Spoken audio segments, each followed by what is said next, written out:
No.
Drop the weapon.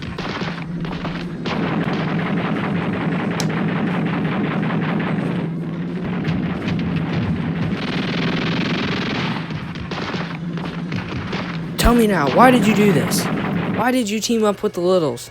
You were on our side, you traitor. You will surely die after we get this information out of you, but you won't.